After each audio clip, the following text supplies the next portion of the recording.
Good afternoon, everyone. Donald Trump is deeply unpopular.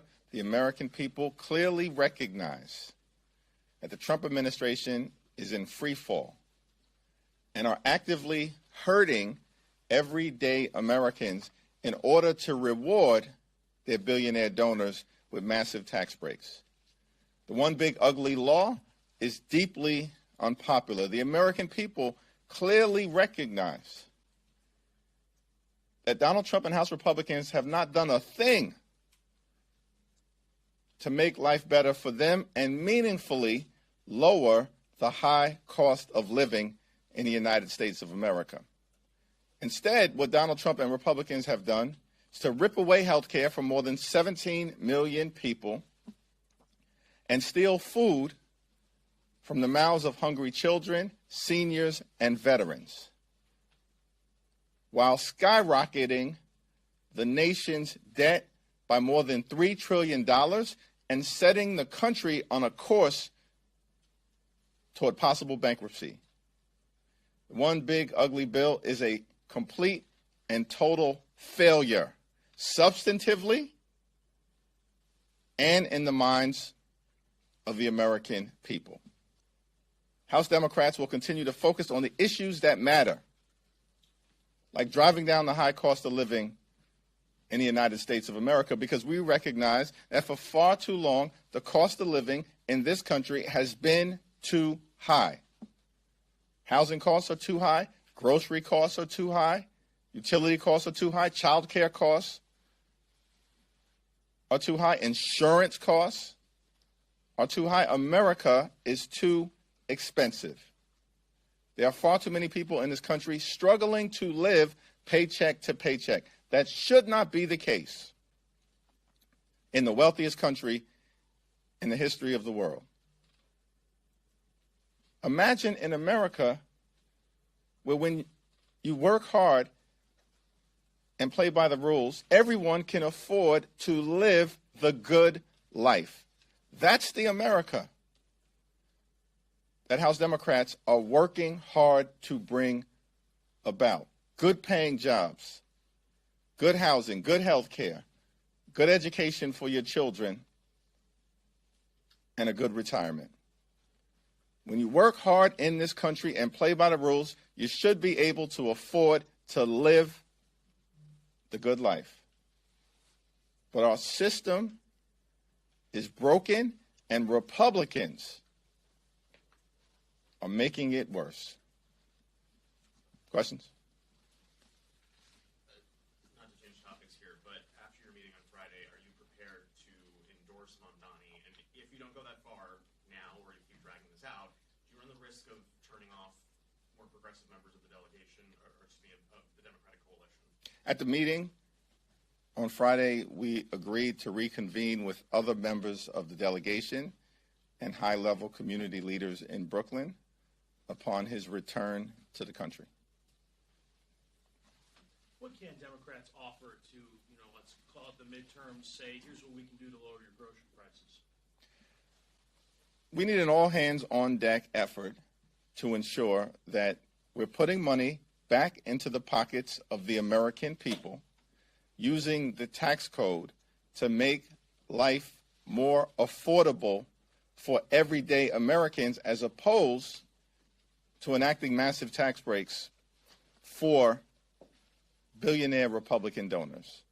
We need to make sure that the supply is sufficient enough to meet the demand that exists, because if the demand is too high and the supply of goods doesn't actually meet where the market equilibrium is at, that presents challenges as it relates to everyday Americans. We need to make sure that this country walks away from the reckless Trump tariffs, which are going to increase costs on everyday Americans by thousands of dollars a year. That means grocery costs, goods, and gas all could dramatically increase. That's probably the most immediate thing that can be done if this Congress actually, under Republican rule, was willing to act like a separate and co-equal branch of government and reassume our authority as it relates to tariff policy. But of course, what we see Republicans consistently do is simply act like a reckless rubber stamp for Donald Trump's extreme agenda, which has nothing to do with making life more affordable for the American people. Leader Jeffries. Second row, sorry. Thank you, Mr. Leader. You focused a lot on the affordability crisis in your opening remarks. Next Friday, the pause on student loan interest is set to expire. What's your message to Americans out there who are already struggling with, as you said, housing costs, groceries, high utility costs? What's your message to borrowers out there who are just terrified of what their pocketbook will look like now that this pause is ending? Trump administration should reverse its policy, which represents an assault on students, just like we've seen the Trump administration assault veterans, assault homeowners, assault everyday Americans, assault farmers, assault small business owners and entrepreneurs and others. Nothing is being done in terms of the Trump administration and House Republican policy to actually make life more affordable for the American people. These policies actually will hurt everyday Americans on issue after issue after issue, notwithstanding the fact that Republicans spent all of 2024 promising to lower the high cost of living. In fact, Donald Trump said that costs would go down in America on day one. He said that. And yet we've not seen a single thing done to meaningfully keep that promise. No executive actions, no administrative orders, no legislation designed to meaningfully make life more affordable for the American people. And so, as it relates to this student loan policy, it's just yet another example of the Trump administration not giving a damn about the high cost of living in the United States of America, and in fact consistently doing the exact opposite as it relates to providing relief. Do you plan to support the discharge petition from Congressman Khanna and Massey on Jeffrey Epstein? And if so, will you sign onto it? I haven't taken a look at the discharge petition because, as of the moment at least, it will not ripen until after the August district work period. However, I absolutely support full and complete disclosure to the American people. Thanks. Chad? Thank you. Good afternoon. The Republicans made a big deal about how the Biden administration handled the border last year. That was a major issue in the election.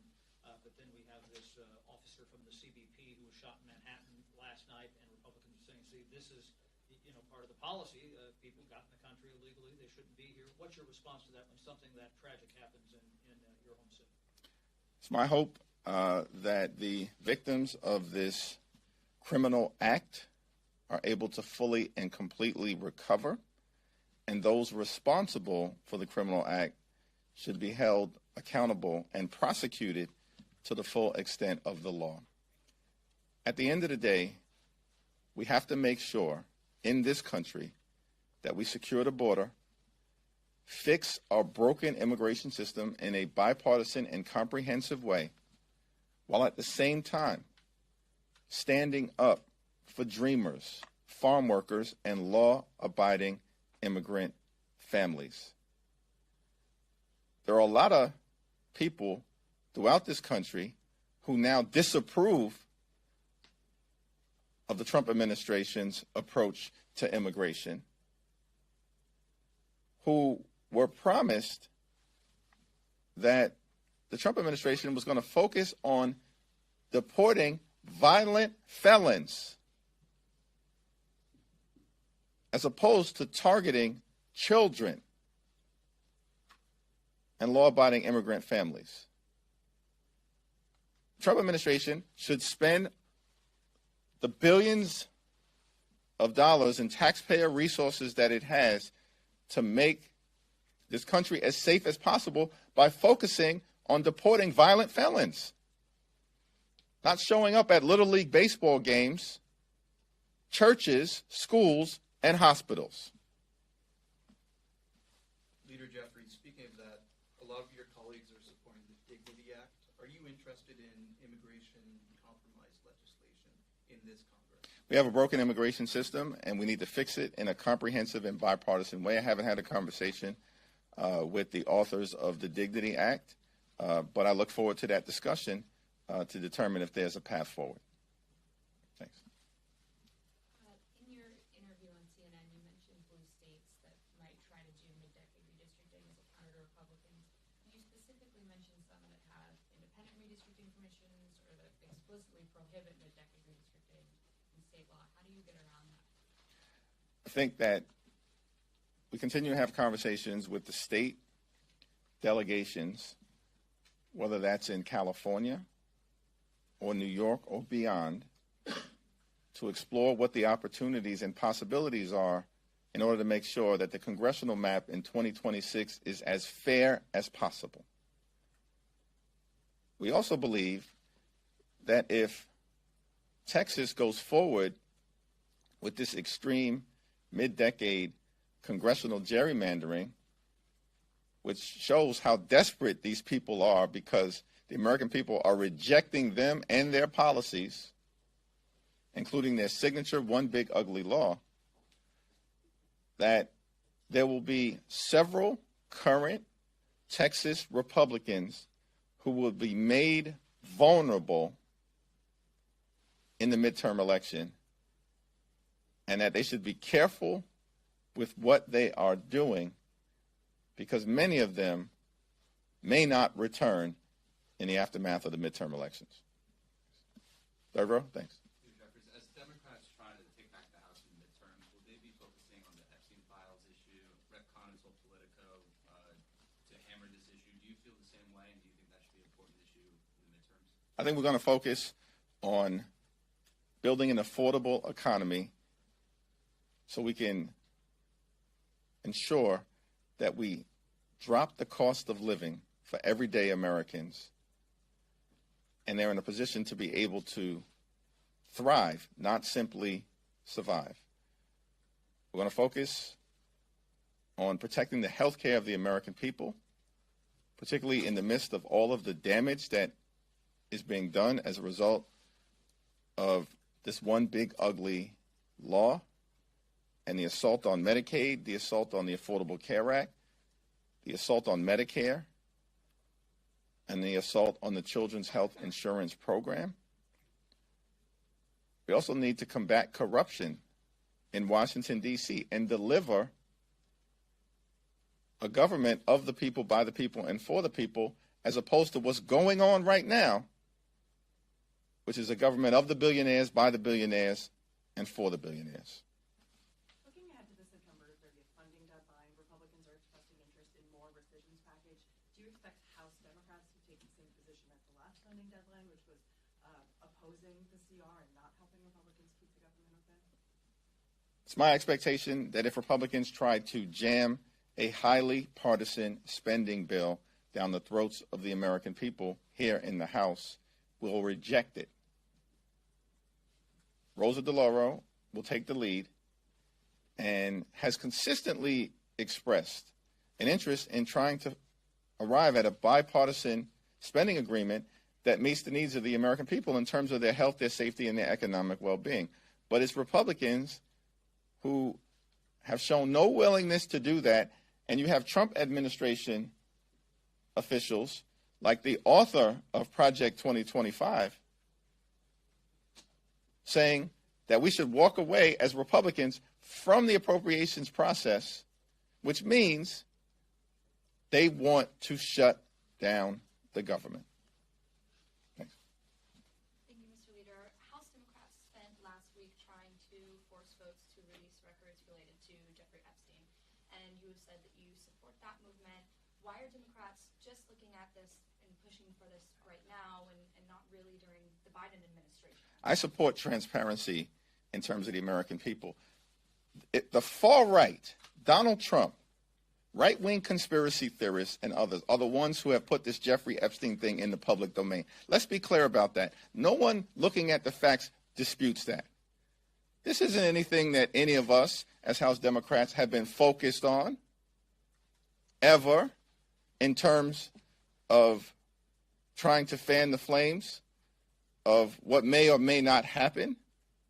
But once it has broken into the public domain, and there's a clear desire on behalf of the American people to get more information, then the right thing to do is to present the facts and the evidence to the American people so that they can make an informed decision about what may or may not have happened and who may or may not be implicated in the Jeffrey Epstein matter.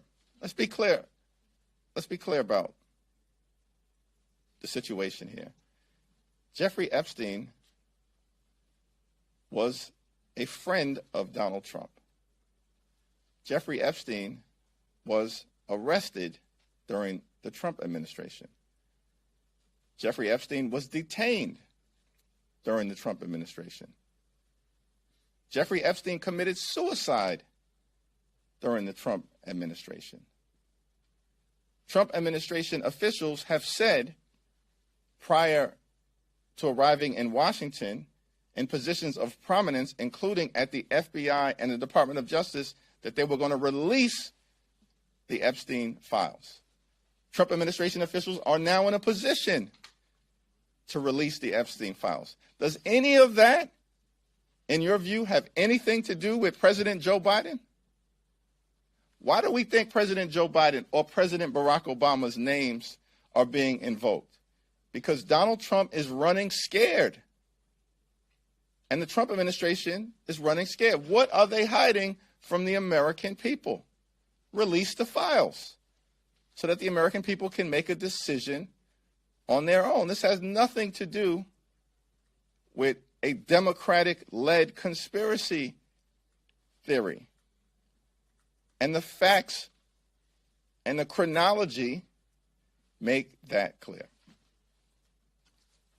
Thank you, Leader. I'm curious, what do you think the message is being sent? Have you asked the question already? No, I just got it. Okay, all right. That's all right then. Thank you. What kind of message do you think it sends to voters in your party that you have still not endorsed the party nominee for mayor in your home city, in your home state? We had a constructive and a candid and a community-centered meeting that lasted for over an hour on Friday, and we agreed at that meeting to reconvene upon his return back into the country. Thanks. I've got two, Mr. Leader, if you'll allow. The first one is on redistricting. If you have concerns, or if you're hearing concerns from your members in places like California or New York about the same thing you just raised, that in Texas, if redistricting happens this year, that you may dilute blue districts and make them more competitive, if you're hearing any concerns. My second question is just that it's been a year since the news broke that President Biden was not going to run for re-election. If you generally can just talk about what lessons the party has learned since then. The Texas map is already gerrymandered, which is why Texas Republicans are walking themselves into a dummy mander where they are going to create competitive districts currently held by Republican incumbents, because it's hard to further gerrymander a map that is already designed to protect far-right Republican extremists who serve in the House of Representatives right now. With respect to any ongoing conversations in terms of New York, California, or beyond, I'll defer to the chair of the California delegation, Zoe Lofgren, and the chair of the New York delegation, Jerry Nadler. Last question. Leader Jeffries, kind of off topic a little bit, but a recent poll just came out and it said that 41 of Democrats don't believe that Donald Trump legitimately won the 2024 election. That is despite the fact that nobody among Democratic leadership has questioned the results of the election. In fact, the opposite. What do you make of such a vast disconnect between your base and leaders on this very issue? As you've pointed out, during the opening day of this congressional session, I congratulated the new president on winning the general election, and not a single Democrat, as far as I can tell, challenged the certification. Because we're not election deniers. And obviously, we've seen very different behavior from the other side of the aisle. Thank you.